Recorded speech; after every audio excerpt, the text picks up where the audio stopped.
Welcome back to the Emily Show, which is our Monday podcast breaking down everything that's going on in the law, either stories I'm not covering on stream, stories that we haven't had a chance to cover on stream in a minute, or everything that's happened between streams, because it's amazing the speed at which the cases I am covering are moving. And with a travel week last week, plus a very busy band mom week in my life, a lot has popped off in court. And isn't that the way before a trial? So today we're talking about the number one thing y'all have been asking me about, which is Karen Reed's new defense attorney.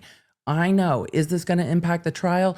Is this allowed? Is this strange? Well, I've never seen a former juror on a trial become an attorney for the defendant on the retrial. So that's new to me as well, but we're going to talk about it. We're also going to talk about that last hurdle to Karen Reed's trial starting. Her attorneys had actually asked for more time because the First Circuit was still deciding her case while they've decided. So this case is going to be starting jury selection April 1st, which will be right after this podcast drops. So welcome to the very last second of March, the very last moment, because of course everything is ramping up before jury selection starts in the Karen Reed case. And then as the Karen Reed case gets underway in trial, on the Quick Bits YouTube channel and on the audio feed, there will be daily breakdowns of what's happening in the case in court, the way we've done with other trials. And then the podcast on Mondays will have, as best I can, updates on the other cases that I'm covering. Because once we get into trial, it's going to be busy. That last trial was, 10 weeks long? I think 3 weeks of it, we're talking about whether or not it was snowing and where everybody sat at a basketball game. Let's hope it goes a little faster this time. But you know what didn't go fast? This intro. We should just get into it. I'm legal analyst Emily D. Baker. Yes, also a lawyer. And this is The Emily Show. I break down the pop culture, entertainment, and high-profile cases that we're all talking about. I know you want the facts, so let's get into it. Thank you to today's sponsor, Lume. It is getting into the season where we want to wear shorter sleeves or no sleeves at all and make sure that we're comfortable, particularly during summer concert season. Because yes, I want to throw my hands up in the air like I just don't care. And with Lume, I have the confidence to. Lume was developed by an OBGYN so that you can use it on your pits, your parts, your feet, and everything in between so that you are covered no matter where. If you've never tried Lume, their starter pack is a great way to jump in. It comes with solid stick deodorant for those of you that don't necessarily want to use the cream, but cream tube deodorant that you can use on pits, parts, feet, whatever works for you, plus 2 free products of your choice. I always pick the body wash because it works and complements their deodorant products, and I love the deodorant wipes. I send them with my kid for band. Plus, you get free shipping. And don't we all love that? As a special offer for our listeners, new customers get 15% off. That's right, 15% off all Lume products with our exclusive code. And if you combine that 15% off with the discount already on the starter pack, that's a total of 40% off the starter pack. Use code LAWNERD for 15% off at lumedeodorant.com. That's code LAWNERD at LUMEDEODORANT.com. And when you check out, make sure you tell them that the Emily Show sent you. Smell fresher, stay drier, and eat, drink, and be merry this spring and summer with your hands up in the air like you just don't care with today's sponsor, Lume. Let's get back to the show. So today we are talking about Karen Reed's new lawyer. We're going to be talking about the First Circuit's ruling in the case, briefly about the motion to dismiss, which I covered on stream last week. And as a follow-up from last week, the first thing we need to talk about is the text messages. The text messages between Karen Reed and her attorney, David Yannetti.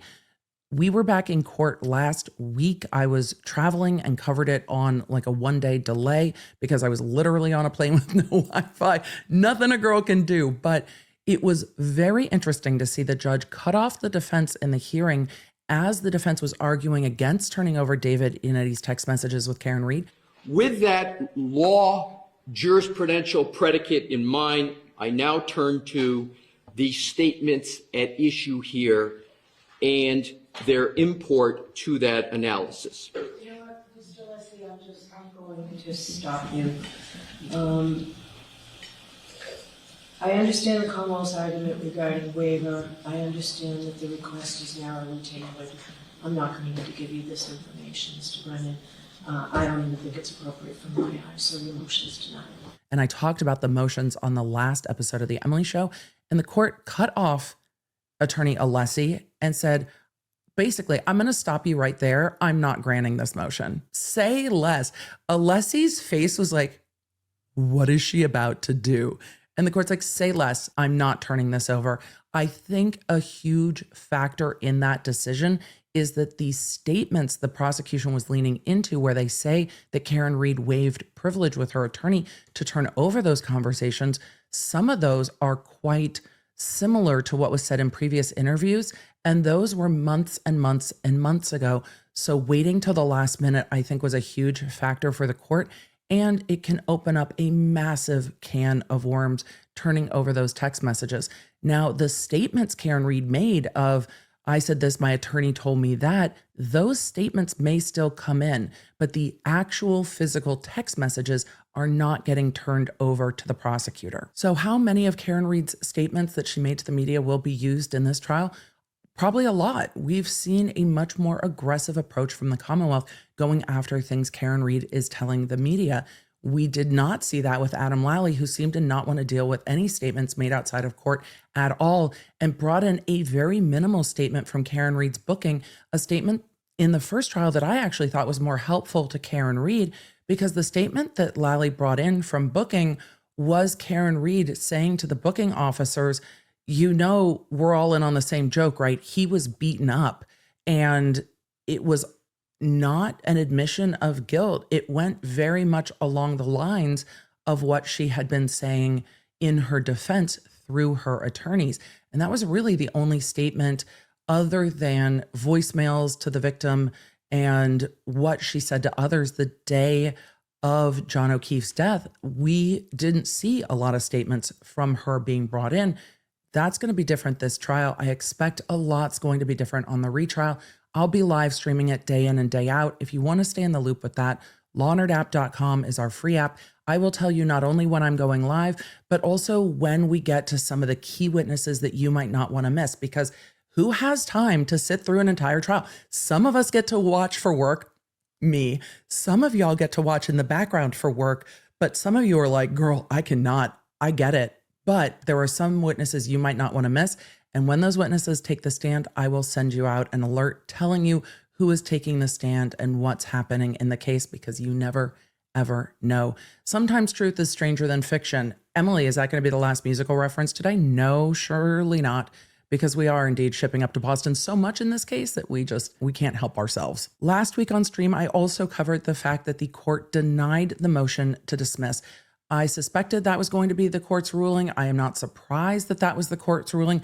I am surprised that things that had previously been under seal were just discussed by the court in an unredacted ruling, but I was happy to see it. One of those things was conversations about the juror that was dismissed. Well, ultimately 2 jurors that were dismissed, and how Massachusetts State Police did or did not interact with them. But that's going to come up when we talk about Karen Reed's new lawyer, who was also a juror on her case, but a non-deliberating juror.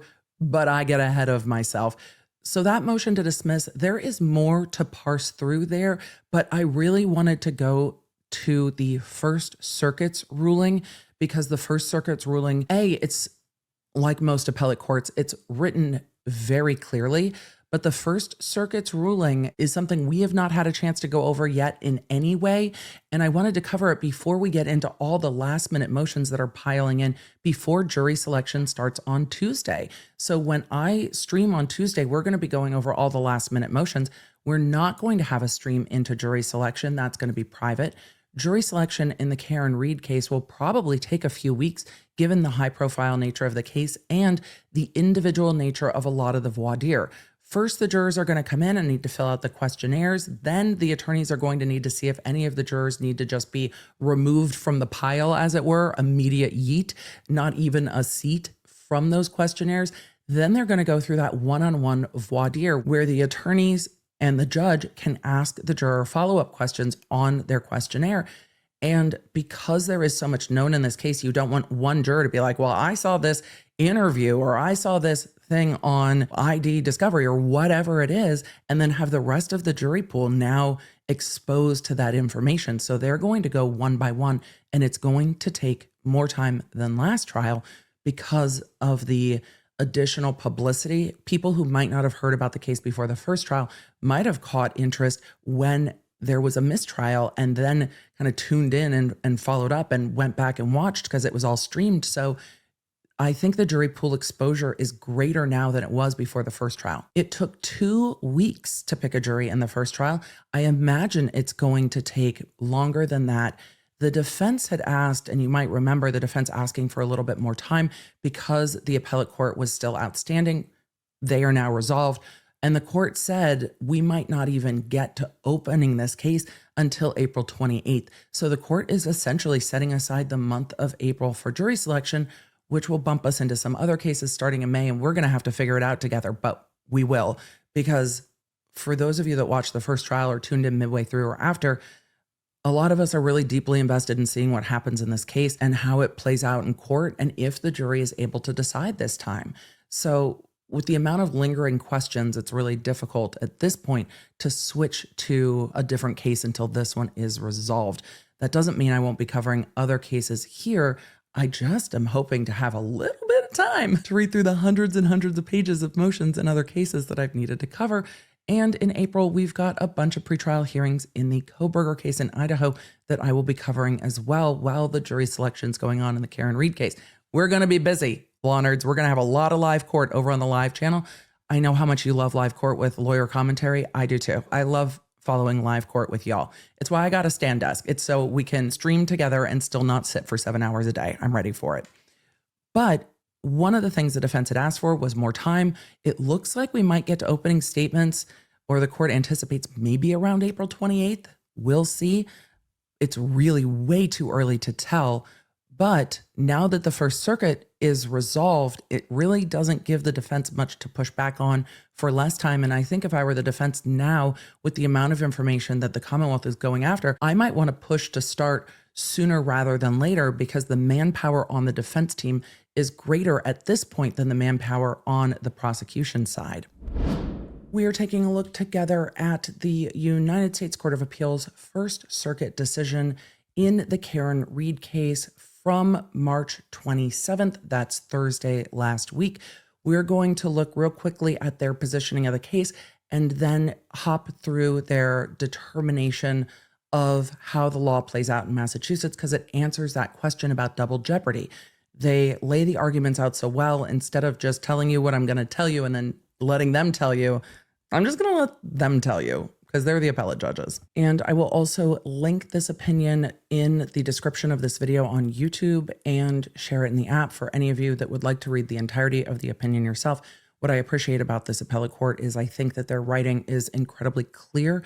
The way that they lay out the law is very clear. So for even all of you law nerds that are non-legally trained, I think this decision, even if you disagree, you can understand the court's reasoning by following it through, because they lay it out really in an accessible and clear way, I think. The court starts with a brief recitation of how we got here. It is their road so far. On April 16th, 2024, Karen Reed's trial began in Norfolk County Superior Court in Massachusetts on charges of murder in the second degree under the Massachusetts General Law 265, Section 1, Count 1, manslaughter while operating under the influence of alcohol, which is Chapter 265, Section 13.5 for Count 2, and leaving the scene of a personal injury resulting in death under Chapter 90, Section 24.2, 1.5 and 2 for Count 3. After 37 days of trial, the charges were submitted to the jury for deliberation. During approximately 28 hours of deliberation, the jury sent 3 notes to the trial judge informing the court that the jury was increasingly deadlocked. I'm not going to read the notes verbatim again. We've covered it on stream pretty extensively, including replay from how quickly the court declared this. Some of that's been covered in docuseries, and I feel that we've covered it ad nauseum, but you'll see it on the screen as I'm going through, because I'm not going to zoom past it as I'm covering some of this other information. On July 1st, 2024, after receiving the 3rd note, the trial judge declared a mistrial. A retrial is scheduled to start on April 1st, 2025. After the mistrial, Reed moved to dismiss counts 1 and 3 on the basis that double jeopardy barred retrial. The trial judge denied the motion. The Massachusetts Supreme Judicial Court affirmed, meaning that they agreed with the trial level's denial. Reed then filed a habeas petition in federal court under 28 U.S.C. section 2241 to prevent the state court from retrying her on those counts, arguing that a retrial would violate her constitutional double jeopardy rights. The United States District Court for the District of Massachusetts denied her habeas petition, and Reed now appeals that decision. For the reasons that follow, we affirm. Affirm meaning they agree with the district court's denial of the habeas petition. They go through the background facts talking about the jury process because they are being asked to evaluate double jeopardy. They're not being asked to evaluate the facts of the case. They are being asked to evaluate whether declaring a mistrial was necessary and whether a verdict had been rendered in such a way that it bars counts 1 and 3. So that's a distinction when we are talking about the facts found by the court. They are not determining facts of guilt or innocence or which witness said what. They are determining what went on with the jury because that's the question before them. They say the jury began deliberations on Tuesday, June 25th, 2024, the 37th day of trial. 3 days later, on Friday, June 28th, the jury sent a note to the trial court stating that they were unable to reach a unanimous verdict. Footnote 2 gives that entire note. The court discussed with the parties how to respond. Reed's counsel argued that the court should give what's called a Tui Rodriguez instruction under Massachusetts law, the standard instruction encouraging the jury to reach agreement by seriously considering other jurors' points of view. The Commonwealth disagreed, arguing that it was too soon to give such an instruction. The court agreed with the Commonwealth, finding that there had not yet been sufficient time for due and thorough deliberations. The court directed the jury to continue deliberating. In the late morning of Monday, July 1st, the jury sent out a second note to the judge explaining that they were, quote, committed to the duty entrusted to them, but were deeply divided by fundamental differences, and had reached a point where consensus was unattainable. Footnote 3 includes the entire language of that note. The court again discussed the jury note and potential responses with the parties. As they had previously, Reed's counsel argued they should give the Tui Rodriguez instruction. The Commonwealth argued it was still too soon.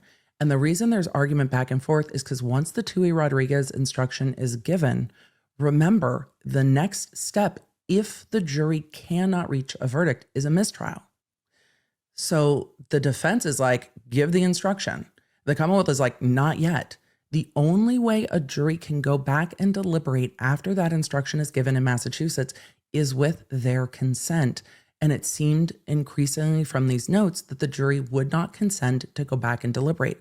So once that instruction is given, if there is another note saying we can't reach a decision, then it's only with the jury's consent that they go back. But the general process is if they still don't reach a verdict, then it is a mistrial. That is the general next step, which is why you see the Commonwealth pushing back here, hoping to get to a verdict. And I get it. From the Commonwealth's perspective, done is done. Let a jury decide one way or the other. The chips fall where they may. For the defense, it is much better to have a unresolved jury than a guilty verdict. So I can understand the defense saying, nope, it sounds like they're deadlocked. That's fine. Let's all go home today, people. And the Commonwealth saying, I do not want to retry this case. Can we just? The court continues to say, this time, however, the court agreed with Reed's counsel and gave the instruction before directing the jury to continue deliberating. Footnote 4, and that goes through what the Tui Rodriguez instruction is. Later that day, the jury sent a third note stating that they, quote, continued to find themselves at an impasse, despite rigorous efforts, and that continuing to deliberate would be futile. Footnote 5 gives the entirety of that third note. Upon receiving the note, the court told the parties that the jury is at an impasse and then called the jury back into the courtroom. I think understanding the normal procedure of things gives a lot of context here to why the parties in the court didn't act differently in this. Once the court said the jury is at an impasse, a lot of what's happening in the appellate courts is asking, should the court have done more at this point? But nobody fussed in court because after that Tui Rodriguez instruction, everyone's on notice that if the jury is deadlocked, the next thing is a mistrial. So while at the appellate level, you get to look at it in hindsight, in the moment, I've seen a lot of people ask, well, why didn't the defense say anything else? Well, they had been pushing for that instruction since the first note. So it's not unusual that then the court says, okay, there will be a mistrial. Do I think the court should have inquired of the jury here? Yes, but that's also with hindsight. Though when this happened, I said, oh, she's not polling the jury. That's unusual. I would prefer to see the jury polled. Like, do you agree that you're deadlocked? You know, you spent over 10 weeks with the jury. Might as well be sure, but that's just me. And I practiced in a jurisdiction where polling the jury was normal procedure. It was not the exception. And in Massachusetts, it seems that at least now it's the exception. That may change. We may see defense attorneys or prosecutors in Massachusetts now asking to poll the jury after everything, and the court can accede to that request or not. But I think we will see it requested more because of this case that has had so many unique and unusual aspects to it. It's almost confounding. The court goes on to write that the judge called the jury back into the courtroom and read the note out loud, immediately declared a mistrial, and dismissed the jury. Unlike with the prior two jury notes, the judge did not first read the note to counsel or ask for input. Reed's counsel reported that shortly after the trial concluded, they were contacted by several people, and then they lay out the juror contact to the defense and to the Commonwealth. The court goes on to say the issue before us all stems from Reed's claim that the Constitution's double jeopardy clause bars her retrial for counts 1 and 3. The double jeopardy clause provides that, quote, no person shall be subject for the same offense to be twice put in jeopardy of life or limb. They go on to say to succeed on a double jeopardy challenge, the defense must show that 1, jeopardy attached in the original state court proceeding, and 2, the state court terminated jeopardy in a way that prevents reprosecution. In this case, there is no dispute that jeopardy attached when the jury was impaneled and sworn. Yes, 10 out of 10, jeopardy attached here. There are some cases where something can happen before a jury is sworn and jeopardy might not attach. That's not this case. The court says, rather, the question is whether the court terminated jeopardy, i.e. whether the trial ended in a way that prevents a second trial. Reed offers 2 alternative arguments. First, that the court erred because there was no quote-unquote manifest necessity to declare a mistrial on 2 counts, and second, that the jury effectively acquitted her on those 2 counts. Now, you know my opinion on this. I think that first prong is a stronger argument. I think it's interesting that the First Circuit addresses this first, and as we've seen the briefing change, we've seen this manifest necessity argument bubble to the top of Reed's arguments. I think it is their strongest position, because as we've looked more at the case law in Massachusetts, it becomes pretty clear that if the jury does not declare a verdict in open court, even if they had filled out verdict forms and left them back in the jury room, you still aren't going to see the courts saying, yes, there was a verdict. A verdict must be rendered in open court, and the law is pretty clear on that, even where you have jurors coming out afterwards saying, no, we had a verdict. With how specific these notes were, with Massachusetts case law surrounding verdicts, with Massachusetts law surrounding when jurors can be talked to, all of the higher courts have said here that you can't go and question the jury later because it's getting into the deliberative process. I have tried to split that hair a little bit, A, because I want to hear what the jury said, and B, because in other jurisdictions it is allowed in different contexts. I have not seen it allowed to say, did you render a verdict? Because as the courts have said, that opens up a can of worms to say, well, then why wasn't it in the note? And that crosses the line into the deliberative process. And the courts do not seem willing to get even close to that line, because at the end of the day, the remedy would likely be a retrial. And that's where we're at anyway. So the court starts with the manifest necessity argument, which I thought was legally the stronger and sounder of the 2 arguments. But remember, they give very, very broad discussion to the decision of the trial court. So the court says, we begin by summarizing the legal principles relevant to Reed's manifest necessity claim. Under our constitutional framework, a defendant generally may not be retried for a charge if, after trial begins, the court discharges the jury without the defendant's consent.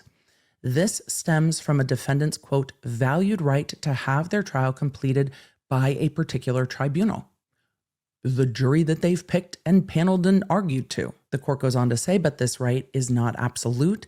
It is subject to the rule of manifest necessity. Under the doctrine of manifest necessity, trial judges may not foreclose the defendant's right to have that particular jury reach a verdict until a scrupulous exercise of judicial discretion leads to the conclusion that the ends of public justice would not be served by a continuation of the proceedings. And then they quote other case law further evaluating what manifest necessity means, being defined as a high degree of necessity. And one of the Supreme Court cases they quote says, a deadlocked jury is the quote unquote classic example of a situation where declaring a mistrial is manifestly necessary.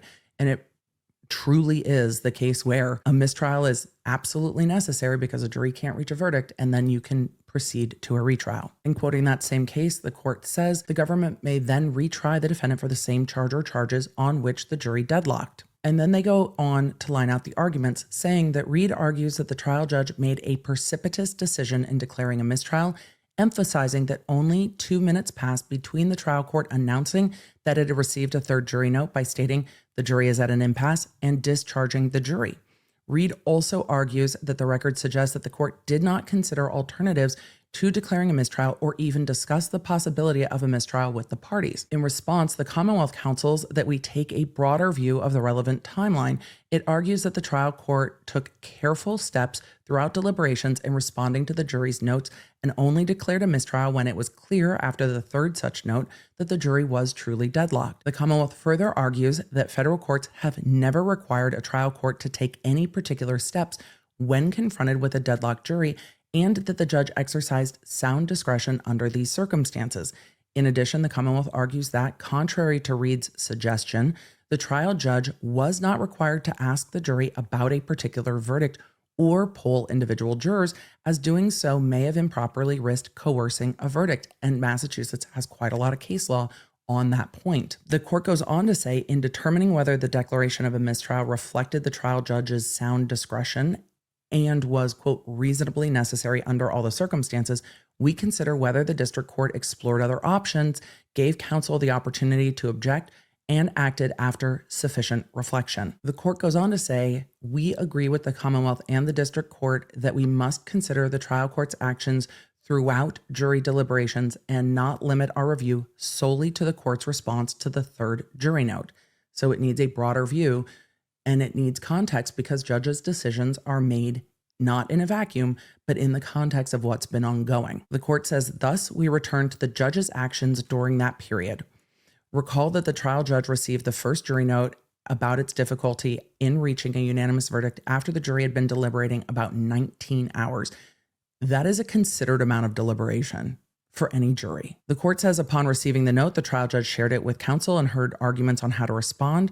Reed's counsel urged for the Tui Rodriguez instruction, arguing that the jurors had exhausted all manner of compromise and were at an impasse. In other words, Reed's counsel encouraged the court to find that the jury had failed to reach a unanimous verdict following due and thorough deliberations. And the court's going to keep coming back to that. And then they quote case law in Massachusetts saying, quote, the giving of a Tui Rodriguez charge generally reflects a conclusion by the court that the jury deliberations were due and thorough within the meaning of the then applicable law. This is particularly relevant because under Massachusetts law, once a jury, after due and thorough deliberation, returns to court without having agreed on a verdict and is sent back out for further deliberation, but then returns to once again report a deadlock, the court cannot require them to continue deliberating unless the jury consents. However, they say after the first note, the court declined to give that instruction and sent the jury back. After the second note, Reed's counsel pressed a second time for that instruction, arguing that the jury was, quote unquote, hopelessly deadlocked. So the words of Reed's defense team matter very much here as whether or not the court needed to declare a mistrial, because the language from Reed's team is saying to the court, the jury can't reach a verdict. The jury is deadlocked. The jury is at an impasse. At that point, the court goes on to point out that the Commonwealth argued again that it was premature, but the judge found that enough time had elapsed to conclude that the jury deliberations were due and thorough and gave the Tui Rodriguez instruction. It was only after the jury's third report of deadlock when the court was statutorily precluded from ordering the jury to continue deliberations without their consent, and the trial court declared a mistrial. They are lining out how the judge followed the law. The first time, sent them back out to deliberate. The second time, gave them the instruction and sent them back out to deliberate. The third time, you're really at an impasse. They say, considering the court's actions throughout jury deliberations, we find that the record read as a whole reflects only that the court acted diligently to avoid a mistrial. After the first note and after consulting with the parties, it declined to give the Tui Rodriguez instruction. After the second note, the judge again consulted with counsel, concluding that the jury had engaged in due and thorough deliberations. The court then received a note in which the jury made clear not only that unanimity remained unattainable, but also implied that the jury would not consent to further deliberations because such deliberations, quote, would be futile and, quote, only serve to force the jurors to compromise their deeply held beliefs. The tone of the note being so specific and somewhat severe plays into the court's decision here. The court goes on to say that Reed, through her attorneys, argued that in hindsight, once you hear what the jurors have had to say since the trial, you can see where there was confusion, but that's not the lens that the appellate court looks at this problem through. And they say, at the time that the judge made the decision, the only juror statements that the court had were the jury notes in front of it. The notes stated that the jury was unable to reach a unanimous verdict, that the jury was deeply divided by fundamental differences in their opinions and state of mind, and that consensus was unobtainable, and that the jurors' perspectives were starkly divided, with some believing the evidence established elements of the charges beyond a reasonable doubt, and others finding the evidence did not sufficiently establish the necessary elements of the charges. The emphasized portions were the only time that charges were mentioned, and the jury notes contained no indication that the jury might have reached unanimous agreement on any individual count. The court goes on to conclude on this point, quote, it follows that at the time of the court's decision, considering the information the court had before it, there was no readily apparent alternative to declaring a mistrial. For these reasons, we are satisfied that the trial court exercised sound discretion in declaring a mistrial.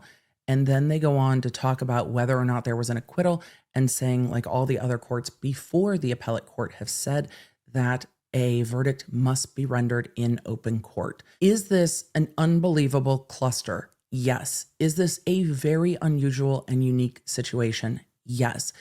Does it feel like the wrong result when numerous jurors have come out and said, but we acquitted her on 2 charges? It doesn't sit well. It doesn't sit well with me. I'm sure it doesn't sit well with you. It is an odd and unique circumstance. However, if the first jury came to that conclusion, it is not unlikely that the second jury will come to that conclusion. But the evidence is going to come in this second trial in a different way. There are new experts for both sides, and we've seen the Commonwealth digging into more information of Karen Reed's own statements. So there's no guarantee that a second trial will go the same way, but it's not truly a verdict until it's rendered in court. I would have liked to have heard from all of the jurors. I think many of you would have too, but in Massachusetts, the law just doesn't allow for it in this circumstance. So we end up with the lawfully right result that doesn't sit well because of everything in this case that has been unusual, unprecedented, not seen before by anyone. And it just shows all of the difficulty of this case that still is moving forward to trial tomorrow. And speaking of unprecedented, we have to talk about juror turned lawyer for the defendant, whose jury she sat on. Because what? A huge thank you to today's sponsor, Honeylove. Look, lots of things in life are uncomfortable. Your bra shouldn't be. And for those of you that have struggled to find a bra that you actually like and don't want to hurl out the window on your way home, well, Honeylove has got you covered, which is important when you talk for a living. You got to make sure that the rib cage is comfortable, that everything is well supported, and truly that I'm not getting shoulder and back pain. What I love is that Honeylove has said goodbye to the discomfort of underwire and bulky, heavy fabrics that trap heat. Honeylove's bras are designed with supportive bonding, and the fabric is incredibly soft and breathable. You will immediately notice a difference with Honeylove. Whether you're looking for a new bra, new sleepwear, which do not sleep on, it is literally my favorite and I can't live without it, or looking for some shapewear, it's time to treat yourself to the most comfortable bras, sleepwear, and shapewear on the market. Save 20% off site-wide at honeylove.com/lawnerd. Use our exclusive link at honeylove.com/lawnerd for 20% off. And at checkout, if they ask where you found Honeylove, please let them know it's from The Emily Show. So treat yourself to some new underpinnings with Honeylove. Let's get back to today's show. So the first we heard from this juror, who ended up being an alternate and not deliberating, who is now part of Karen Reed's defense team, was after the hearing on March 5th. This is the statement that was published by CBS News. It was originally obtained by WBZ and published on their platforms. Let's take a look at what this juror said. The article says another juror speaks out and says that Victoria George, who is an attorney herself and was an alternate juror in Reed's first trial, sent the following to WBZ TV. Quote, "I was a fair-minded juror who left this trial questioning the integrity of the system long before the defense filed a motion to dismiss with allegations of jury tampering. It is the Reed case itself and the fact that it is still being brought that has left many in Massachusetts wary, distrustful, and scared of our system. As a lawyer, this reality saddens me even more because I remember how much faith I had in our system as an optimistic law student." She goes on to say, Mr. Brennan made an impassioned argument today regarding his alleged concern that some might be questioning, quote, the fabric of our entire judicial system. If he truly would like to address that problem, I have a few suggestions, she added. Perhaps the Norfolk County District Attorney's Office should be more focused on remedying the systemic issues plaguing it and affiliated police departments rather than continuing to spend millions of taxpayer dollars prosecuting a case with so many evidentiary issues that it calls into question whether they are even following their ethical obligations as prosecutors. The Commonwealth has a duty to protect the rights of the defendant, and I, for one, would love to see them do so, end quote. So that is a quote from March 6th. Then on March 26th, we get this filing on the docket. Appearance of counsel. Please enter my appearance as counsel for Karen Reed, the defendant in the above entitled action, Victoria George, ESQ, Yannetti Criminal Defense Law Firm. It seems to me that in the 20 days from that statement being given to the media and this filing, that attorney has joined Yannetti's law firm. Now, I have seen your questions and many have asked, why can this attorney just join the defense team when other attorneys like Mark Betterow were denied the pro hoc vice into this case? Well, this attorney is licensed in Massachusetts and is a member of attorney Yannetti's firm. They can't really deny another member of Yannetti's law firm being a part of the defense team. And what role this attorney will serve is probably advisory, that she will sit in court, watch the jury, watch the case, see how it's coming in, and give her thoughts on it. I don't think we're going to see her arguing motions and arguing to the jury, but it gives the defense access to insight that they might not otherwise have. But because she's licensed in Massachusetts, there's nothing the court can really do about it, and there's nothing readily improper about it based on anything that we've seen. She was a non-deliberating juror, but I think even if she had deliberated, there would be nothing stopping her as an attorney from becoming part of Yannetti's firm and being an attorney on this case. Could there be a question about whether or not she's still in contact with other jurors and giving that information to the defense team? Well, before she joined Yannetti's firm, there wouldn't be anything improper about her having contact with other jurors. Jurors are allowed to talk to each other. Jurors in some very long cases or high-profile cases continue to have reunions. Jurors in pretty short cases that are not high-profile continue to have reunions. They go through a unique experience together. Sometimes they connect with one another. And remember, they can't talk about the case. So these jurors go sometimes weeks and weeks and weeks with nothing to talk about of what's most readily in front of them. Not the lawyers, not the defendant, not the evidence, not the case. not anything surrounding the case. And so they really have to find other ways to chat and connect.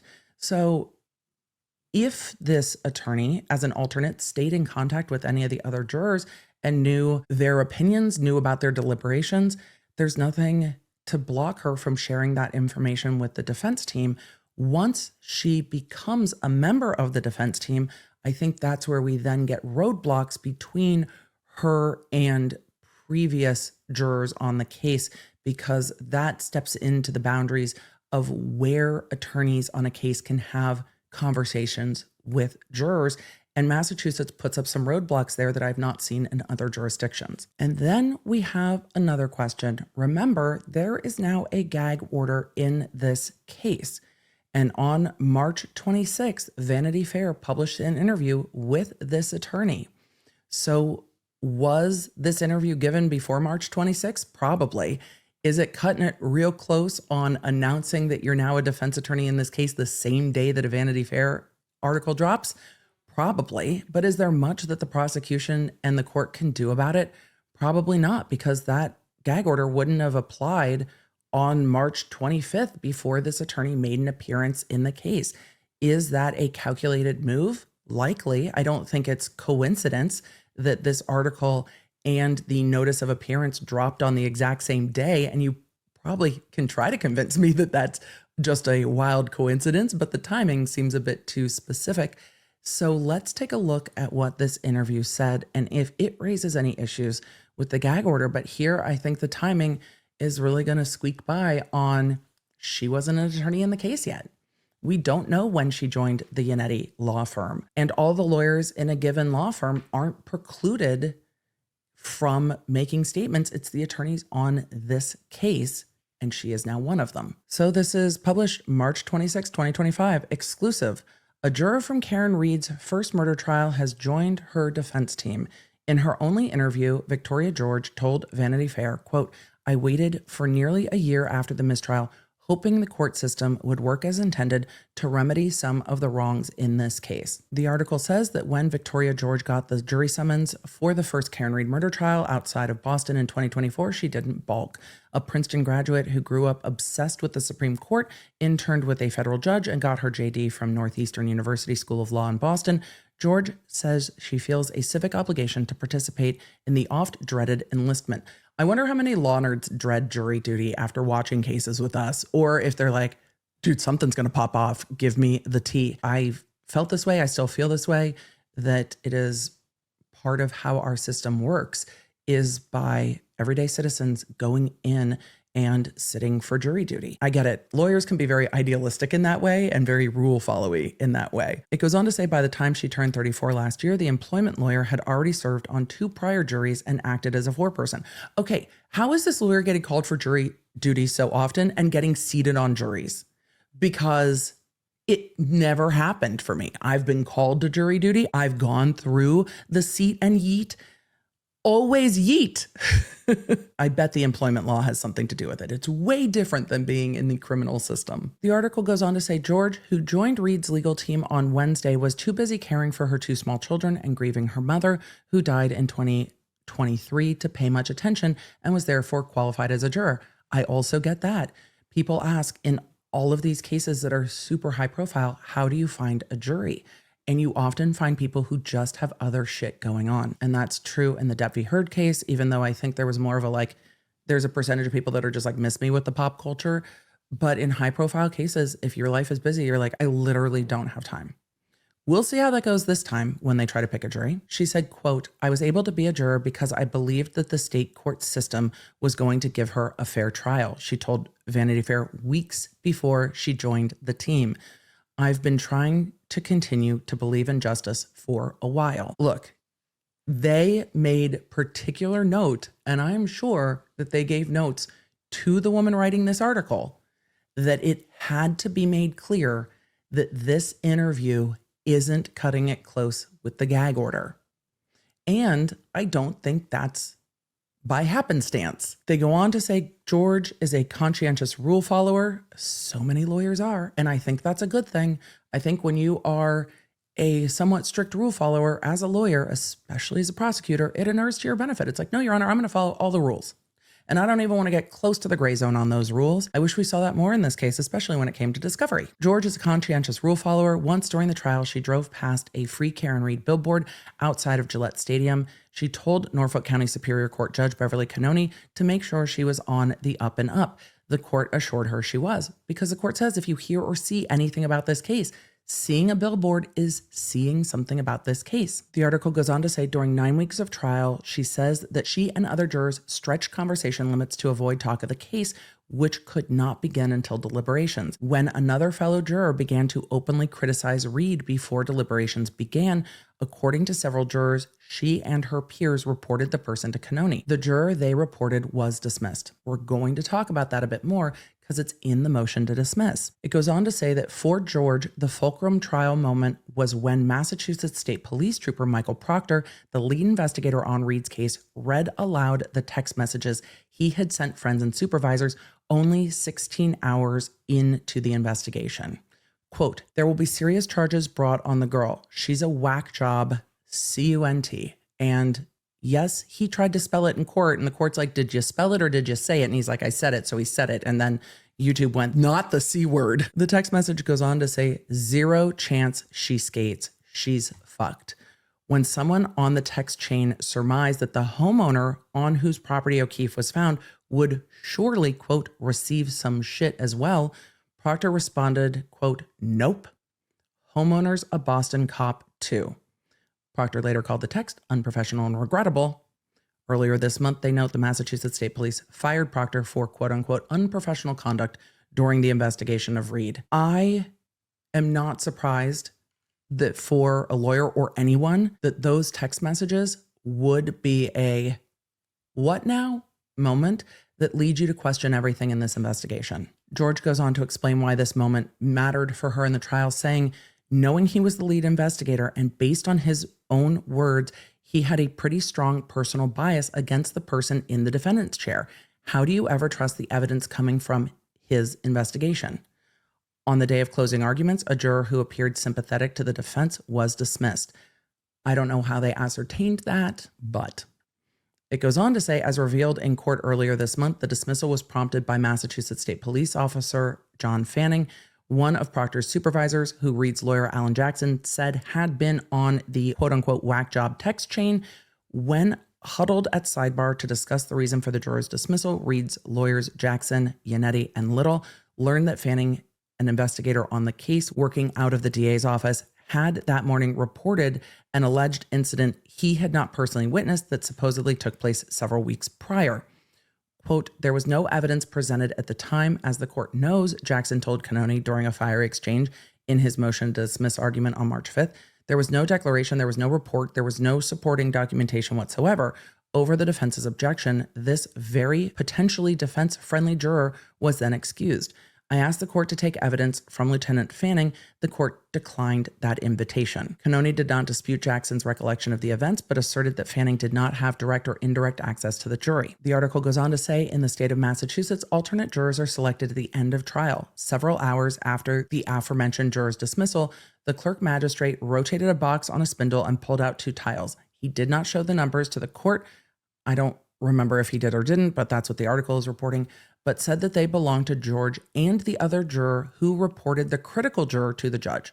So when we go through the juror exchange, it seems that George is saying that they were one of the jurors that said that a juror was being critical of Karen Reed's facial expressions. George requested a sidebar with Cannoni, and she recalls saying their dismissal from the voting pool did not seem like a quote-unquote coincidence. Cannoni declined to comment on the story. Yeah, Cannoni's not going to talk about that ever. The article goes on to say that George had hoped her legal skills could be helpful in the deliberation room, as they had during a previous trial in which she served as the foreperson. In the state of Massachusetts, the judge chooses the foreperson based on a number of factors such as attentiveness throughout trial and demeanor.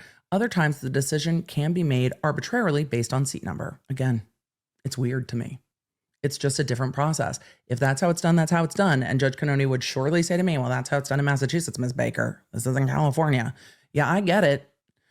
But again, letting the jury pick their own foreperson seems to work well for juries. If you've ever sat on a jury, please share with me in the comments how you feel about the foreperson being selected by the court and not by the jury as their own body. The article goes on to say that George has 4 children under 5, including infant twin sons. George is incredibly busy and had no desire to come forward. Quote, I waited for nearly a year after the mistrial, hoping the court system would work as intended to remedy some of the wrongs in this case. During the March 5th pretrial hearing, Jackson argued that Reed's case should be dismissed for reasons of extraordinary governmental misconduct, including Proctor's bias, investigative failings, and suspicion of jury impropriety. The court rebuffed that one fairly strongly amongst the other statements in the court's denial of the motion to dismiss. The article goes on to say, including the fact that some video evidence was withheld from Reed until January 2025. The article continues saying, but it was how Hank Brennan, the special prosecutor Morrissey appointed to try the Reed case this time around, responded to Jackson's allegation of jury tampering that compelled George to speak up. Brennan, who previously defended Whitey Bulger in federal court, suggested Reed's claims of extraordinary governmental misconduct were dangerous and reckless, with the potential to cause the public to, quote unquote, question the fabric of the entire judicial system. George tells Vanity Fair, quote, Attorney Brennan implied that the defense was responsible for causing sentiments of mistrust in the justice system simply by questioning inconsistencies, inconvenient facts, and missing evidence. At that point, she decided if, as a lawyer, I was too afraid to stand up for what I believed in, who would? The article goes on to say even after the circumstances of her dismissal from the deliberating jury pool and the contested mistrial verdict, George had been hopeful when Brennan was assigned to this case. The respected Boston lawyer released a statement last fall saying that one of his core obligations was to make certain that Karen Reed receives a fair trial and the dignity and fairness that every defendant deserves in our criminal justice system. Says George, I was impressed by his background and naively thought that he would see the overwhelming evidentiary issues with the case against Karen Reed. At minimum, I thought he would encourage the Norfolk County District Attorney's Office to dismiss 2 of the charges given constitutional double jeopardy concerns. Those are the concerns we just talked about with the First Circuit, and I've said since the beginning, the DA's office could choose to dismiss those charges, which to me seem like a reach based on the evidence that we've seen in this case. I feel like I was in the same boat of fresh eyes on this case might be a good thing for it. And I don't think that's where we've ended up as this case is getting ready to start jury selection again. The article then goes into the fact that Attorney Betterow was not allowed to join the Reed prosecution team. And George says that she called Jackson shortly after seeing that ruling to express her mounting frustration as Reed's second murder trial approached. George joked that she is still licensed to practice law in Massachusetts should Reed need an extra hand. Over the course of the conversation, the suggestion became less of a joke and more of a potential reality. On March 26, Reed filed a motion to add George to the team. The case has garnered so much media attention and so many polarized reactions that George hopes the public and future jurors can remember 2 things can be true at once. Quote, what happened to John O'Keefe was a tragedy, said George, but just because something is sad doesn't mean that the person in the defendant's seat is responsible. I can feel bad for his family and believe she's not guilty at the same time. And that is the end of the statements from Attorney George. It's interesting that George picked up the phone and called Jackson. I wonder if they had had contact before that. I'm guessing that they had, based on all of the jurors' statements that we have seen in this case. However, she's an alternate juror, so maybe not. I'm interested in how that contact and when it originated. I don't know if we'll ever have those answers entirely, but she called up Attorney Jackson and was like, well, you know, if you need any help, I'm around. And they were like, actually, we'd love to pick your brain. But it does seem that in some of the arguments about the juries that this alternate juror was involved in those conversations that were lined out in the motion to dismiss. And of that, the court in the ruling for the motion to dismiss said, during the trial, 2 issues arose with jurors. The first occurred on June 14th when one juror, Juror A, reported to the court that another juror, Juror B, had made some comments about the evidence and the defendant. The court called Juror B to sidebar and questioned her about what she said and if she could keep an open mind and consider the evidence in a fair and impartial manner. Despite her representations that she could, the defense expressed concern that the comments had been one-sided and against the defense and asked that Juror B be excluded. The court then inquired of Juror A. Juror A stated that Juror B had made comments to her about the defendant's facial expressions during trial. The court then questioned two other jurors whom Juror A said were sitting close by when Juror B made the comments. Both jurors stated that they had not heard what Juror B said directly, but that Juror A had mentioned it to them.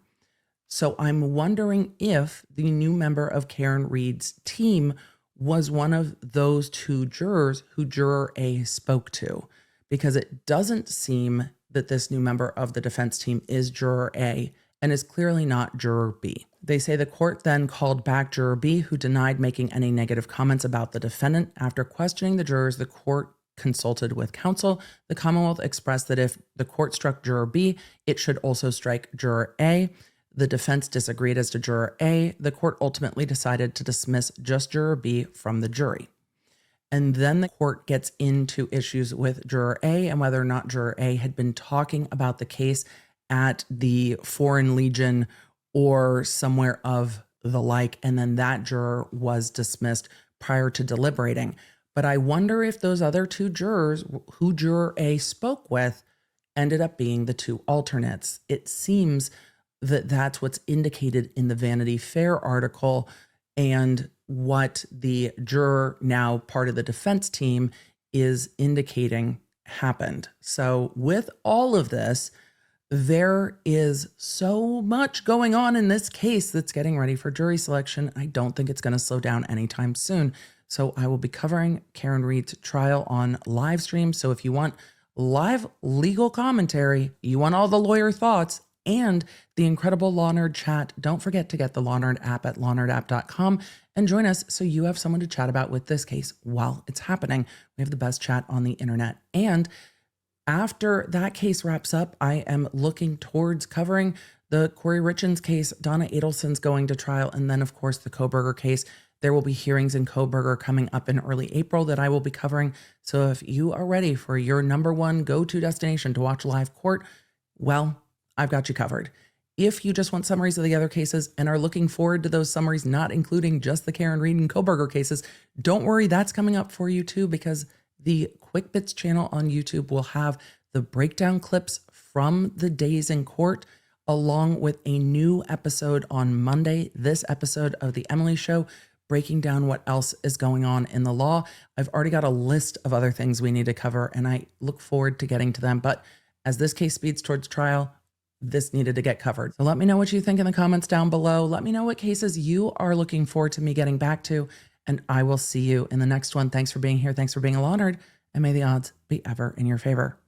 Are you guys reading Sunrise on the Reaping? I was afraid to start it because I was traveling and I didn't want to cry on a plane, because crying on a plane somehow deeply embarrasses me, and I never know with the Hunger Games books if I'm going to start crying, but I'm going to be starting it this evening. So no spoilers, but let me know if you're reading it, and I will talk to you in the next one. Bye. Thanks for joining me. If you enjoyed this episode and don't want to miss updates on your favorite cases, you're going to need the Law Nerd app at lawnerdapp.com. That way you can stay in the loop on the cases that matter most to you, and you never know when you're going to catch feelings for a new case. So make sure you get it for free on iOS and Android. Thank you for being here, and thank you for being a Law Nerd.